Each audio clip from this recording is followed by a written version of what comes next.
Hey guys, welcome back to my channel. So today's video is going to be my review on the Natasha Denona Sunrise palette. I've been meaning to film this video, but I've really been testing it out very thoroughly. So I asked you on Instagram if you wanted to see a full dedicated review or if you'd rather see a get ready with me featuring this palette and also new products. It was split pretty evenly. I think there were a few more votes for get ready with me, but because so many of you guys wanted to see a dedicated review, I thought I would film a dedicated review and then a few days later, maybe at the end of the week, the beginning of next week, I will come back and do a get ready with me featuring this palette and other new products, but I'll do a completely different look. So in today's video, I showed you how to get this berry toned look. In the get ready with me, I'll probably do more of like an orangey sunrise look or more of a natural look. So let me know if there's one that you want to see or certain shades that you want me to incorporate. But in today's video, I will share a full review, all of my thoughts, all of the info, swatches, comparisons, just everything that you want to know about this palette and whether or not it's worth the money. Okay, so this palette retails for $65. It is available now. I'll link it at Sephora, Natasha Denona's website, and then also Beautylish in the description box below in case you guys are interested in checking it out or finding out more information. But it comes with a range of colors. There are 15 different shades, and you get some berries, some yellows, some orange tones, and a few neutrals. There are 3 duochromes, 5 metallic shadows, and 7 matte shadows. So I personally don't have a lot of experience with Natasha Denona's eyeshadow formula. I've heard endlessly good reviews, but the only palettes that I've ever tried were her mini palettes, the Mini Lila and the Mini Star. Those retail for $25, but I heard of so many mixed reviews on those, and I personally did not like those palettes. I felt like the quality wasn't there, and a lot of people said that quality is not the same as her standard eyeshadow quality. So based on just the initial reviews on Sephora's website, it sounds like the quality of this palette is more just comparable to her regular sized eyeshadow palette. So if you guys have tried this palette and her regular palettes, let us know in the comment section below how you think they measure up. But this is technically a smaller version compared to her larger palettes available. So I'll put timestamps in the description box below if you want to jump ahead to a certain area of the review, but let's start with the packaging. The packaging is beautiful. This is everything that I want in terms of packaging. It's very sleek and thin and compact.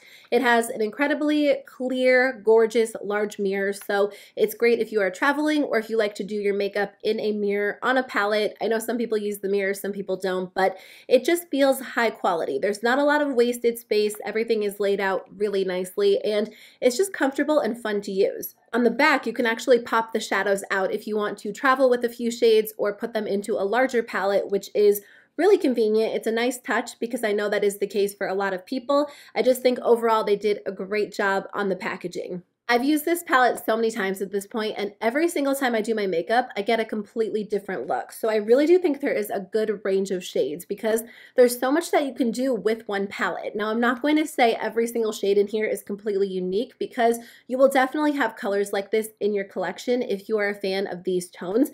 But I do think that she did a good job with the range of shades in here. So if you're the type of person that likes to use one palette to create a bunch of different looks, you're absolutely going to be able to do that with this one. So you get a bunch of lighter neutrals. There are some pretty metallic, some nice duochromes, and then moving into the center of the palette, you get some more bright, colorful shades like the yellows, the orange, the pink, and then the outer half or the right half of the palette has some like deeper berry tones. So overall, I do enjoy this formula. There are definitely pros and cons, but I've been curious to try it out for a long time because there are people who swear by Natasha Denona's formula. They are willing to pay $129, $159, even $239 for one palette. And I have to say, I can definitely see what the hype is about when it comes to some of these shadows. There are 3 different formulas within this palette. There are 7 different matte shadows, and the matte formula is very creamy and smooth.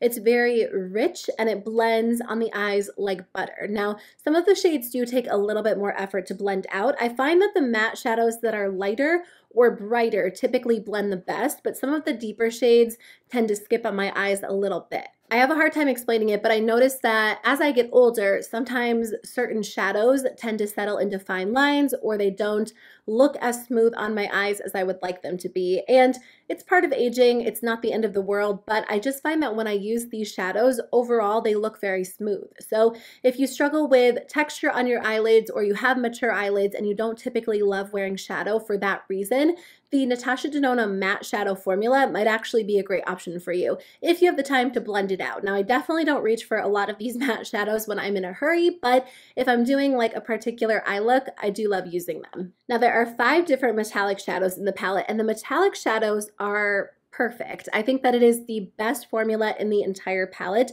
They're so rich and creamy, and you need the smallest amount to cover your entire lid. I just go in with my finger and I never have an issue with any of the metallic shadows.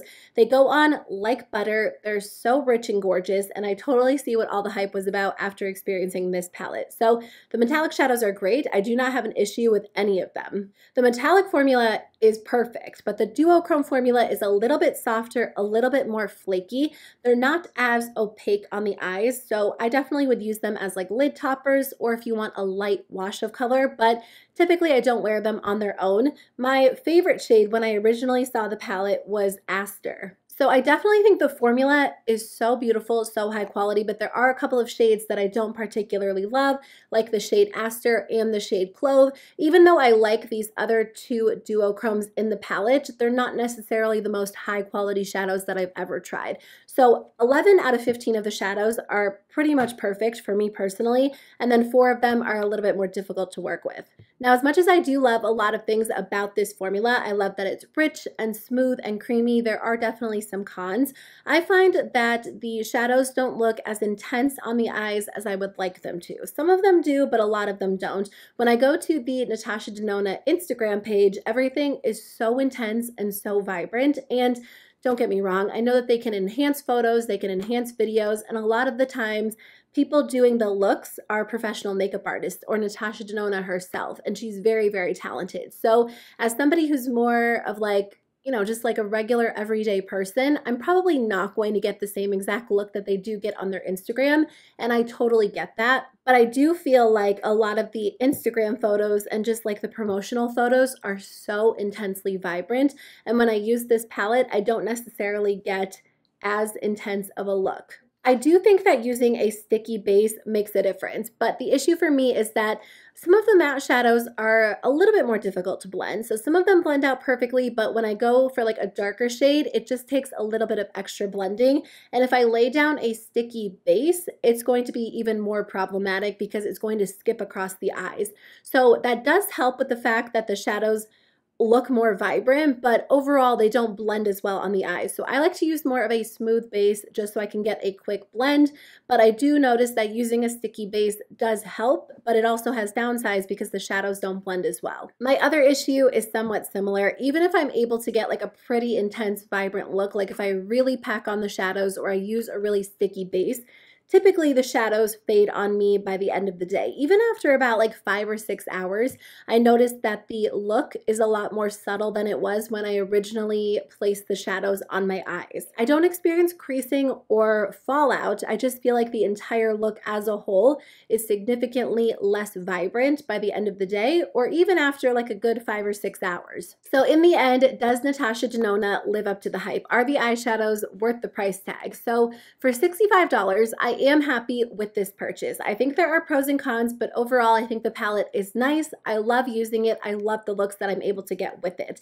I just don't think that I personally would be willing to pay $129, $159, or even $239 for one of her palettes. I think the shadows are great, they're gorgeous, but I don't think that the formula is so significantly superior to other formulas in my collection that they are necessarily worth that super high price tag. I do understand that when you purchase those larger palettes, you do get a lot more product, and when you break it down price per gram, it might not necessarily be a lot more expensive than other palettes, but I don't think that's how a lot of us personally view palettes, because a lot of us have a lot of palettes and we're not necessarily going to use one up. So adding a palette to my makeup collection for that price point just doesn't make a lot of sense to me, because I don't find that the formula overall is perfection. I don't think that I expected it to be perfection, but I just think the way that a lot of people rave about the brand and hype up the palettes, that I thought it was going to be like so much better than every other palette in my collection, and I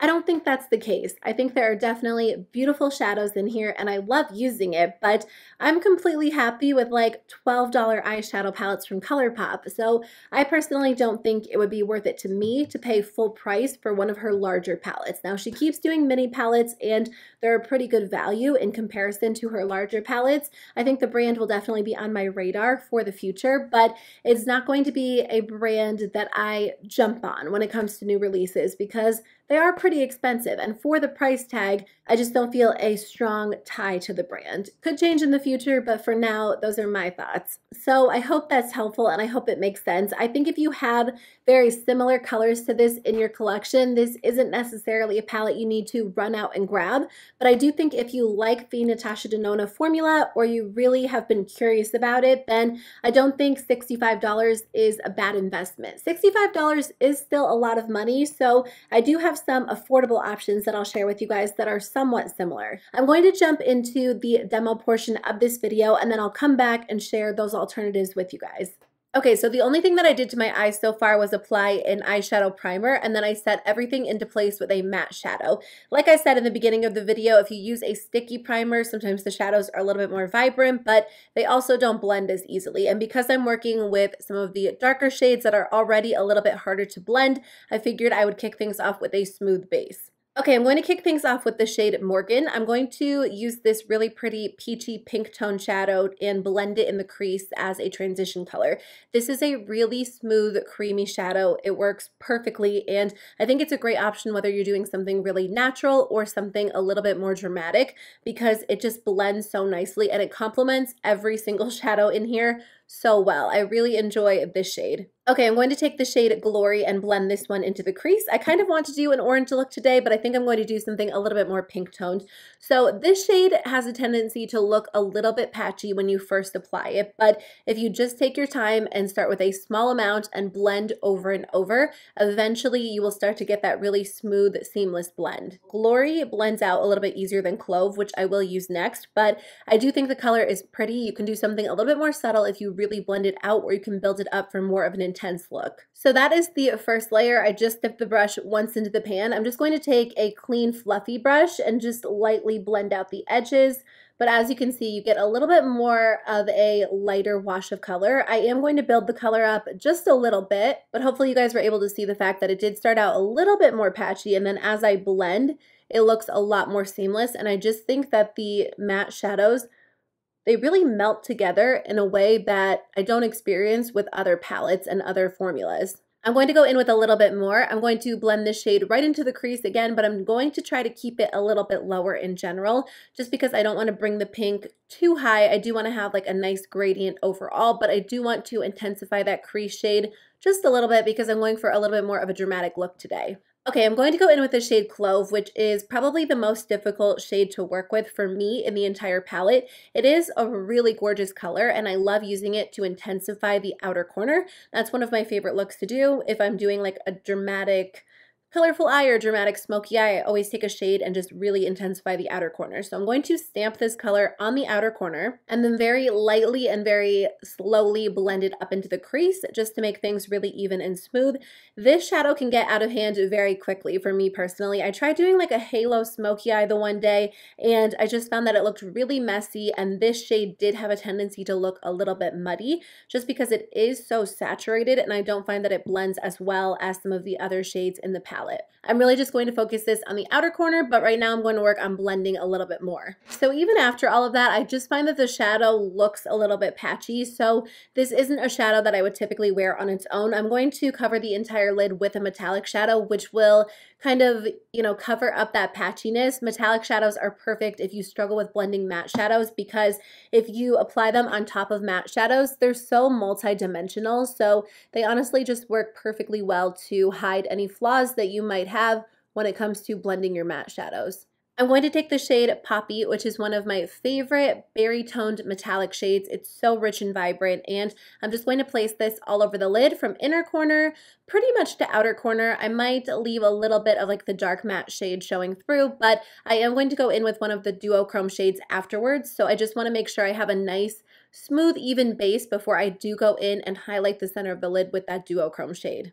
I am going to have to go in and clean this up. As you can see, there really isn't a lot of fallout. I typically get the most fallout on like the inner corners just because when I'm blending the shadow, that's how it typically works for me. But especially for how rich these shadows are, I really don't struggle with any fallout. Sometimes when I use one of the duochromes, that does tend to fall on my face, so we'll see. I'm going to use the shade Awakening. I wish that I could use the shade Aster, which is this really gorgeous purple. That is one of my favorite shades in the palette, at least how it looks in the pan, but when I apply it to the eyes, it's never as rich or vibrant as I want it to be. It's a little bit flaky, a little bit underwhelming. So Aster and Clove are two of my favorite shades, but they're probably the two most difficult shades in the entire palette. So I'm going to go in with the shade Awakening, just because this one is a little bit more rich, and I think that overall it performs a lot better. On the eyes, because it is a duochrome, it gives a very similar look. So I'm just going to pack this in the center of the lid and then lightly blend it to the inner corner. Once they're in place, you're not going to end up with like a bunch of glitter on your face, but as you're applying them, they can kind of fall a little bit. So you could even go in with a glitter glue or a sticky base to really lock them into place. Something that I usually do to kind of clean up the inner corners if I go a little bit crazy with a shade is just take a concealer brush, and I don't add any extra product. This is just what I used to blend out my concealer this morning, and just lightly tap. Okay, I'm going to line my upper lash line with the Urban Decay liquid liner. This one is such a good waterproof liquid liner.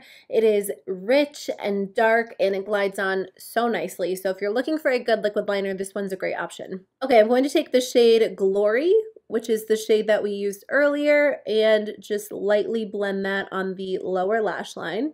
I kind of want to intensify things a little bit, so I'm actually going to take the metallic shade Poppy and then blend that right on top. I will be using the Urban Decay 24/7 Glide On Eye Pencil in the shade Alkaline, and I'm just going to line my waterline with this shade and then apply a little bit to the lower lash line and just kind of smudge everything together. So I'm almost finished. Because there is no like bright matte highlight shade, which is what I typically use for my brow bone, and then also my inner corner to brighten things up, I'm just going to take this one from the Yes Please palette and just lightly blend that on the brow bone. I'm also going to take it in the inner corner, just to make sure things are really bright, but I am going to use a metallic highlight in the inner corner as well. So for the inner corner, I'm just going to use the shade Laurel, just to brighten things up a little bit.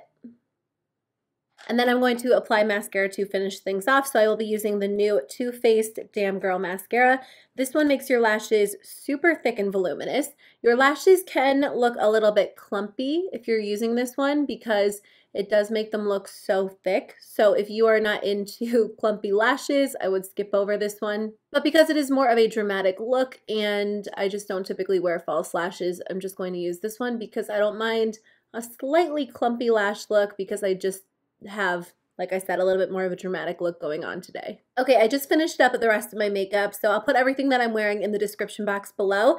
Let's move on to the comparisons. I have a couple of affordable alternatives that might be a great option for you if you don't want to spend the money on this palette, or if you already own these palettes, you can totally get a similar look. They're not exact dupes, but I'll share them with you.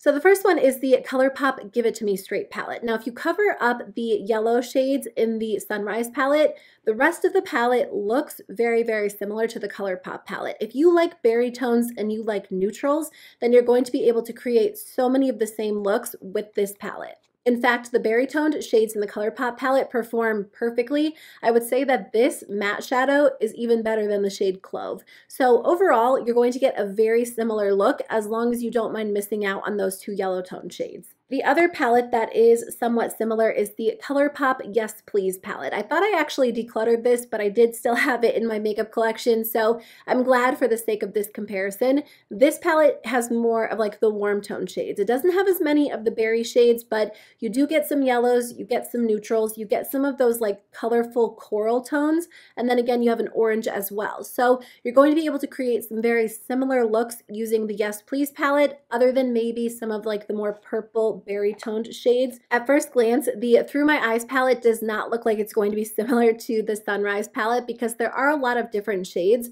There are some greens, this deep plum, this silvery tone, but if you cover up like the pops of color, there are shades that are similar, like this yellow, this orange, some gold neutrals, even these berry tones are similar to the berry tones in here. The last palette I want to mention is the Anastasia Modern Renaissance. Now between the two, I don't think there are a lot of dupes, But if you want a more subdued version of a sunrise look, then the Anastasia Modern Renaissance is going to be the palette to stick with.